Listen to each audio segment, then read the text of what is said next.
Okay, so today we are talking about we're talking about reducing fractions to simplest form. So to do this, we need to find the greatest common factor.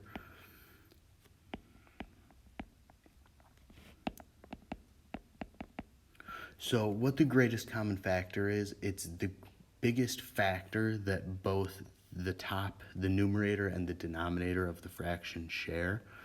So if we were doing a fraction like, let's say, 3/12,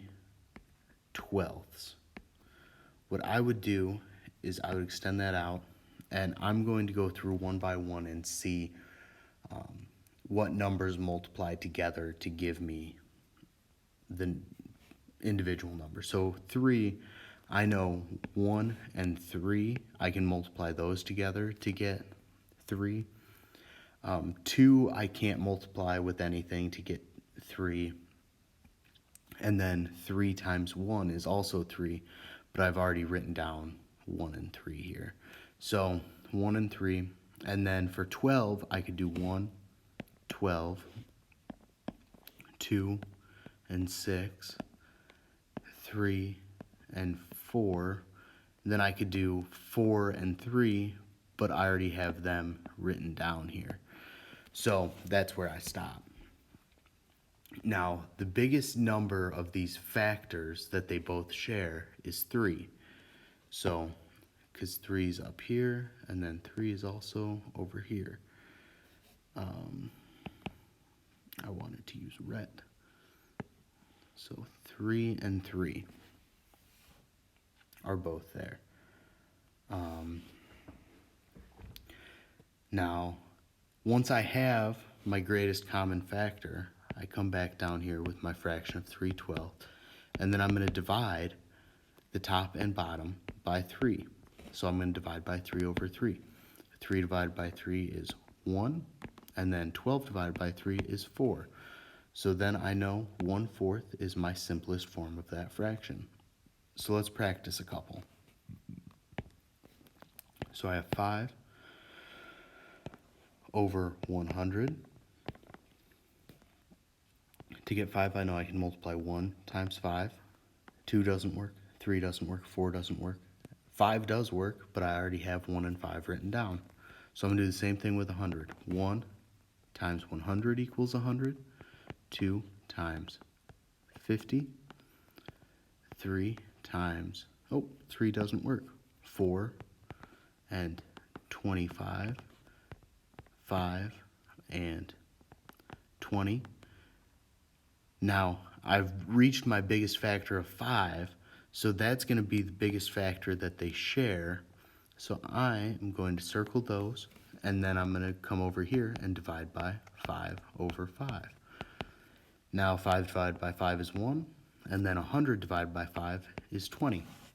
So 1/20 is my simplest form for that fraction. Now my next one is 8/10. So let's find our factors of 8 over 10. I have 1 and 8, 2 and 4, 3 doesn't work, 4 works, but I already have 4 over here. So that's where I stop for 8. Now 10, I can do 1 and 10, 2 and 5, 3 doesn't work, 4 doesn't work, 5 works, but I already have 5 written down. So these are all my factors of 10. My biggest common factor here is going to be 2. So I'm going to take my 2 back over here, and I'm going to divide by 2 over 2.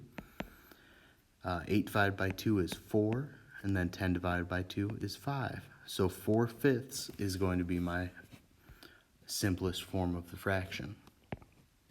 Now our last example is the hardest one. We have 27 over 100.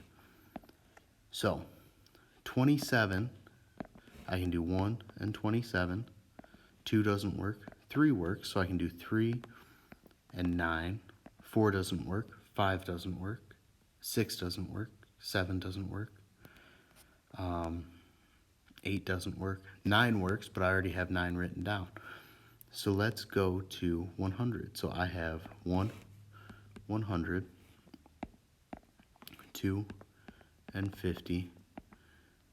3 doesn't work. 4 works. So 4 and 25. 5 and 20. 6 doesn't work. 7 doesn't work. 8 works, I think. No, 8 doesn't work. 9 doesn't work. 10 works. I would have 10 and 10. So that's where it stops. That's all my factors for 100. Now, my biggest common factor, 27 isn't both places, 9 isn't both places, 3 isn't both places. So my greatest common factor is actually 1. And right away I know that this is my most reduced form, because if I divide by 1 over 1, I'm still going to have 27 over 100. So that's a brief version of how we simplify fractions. Let me know if you guys have any other questions. Have a great day.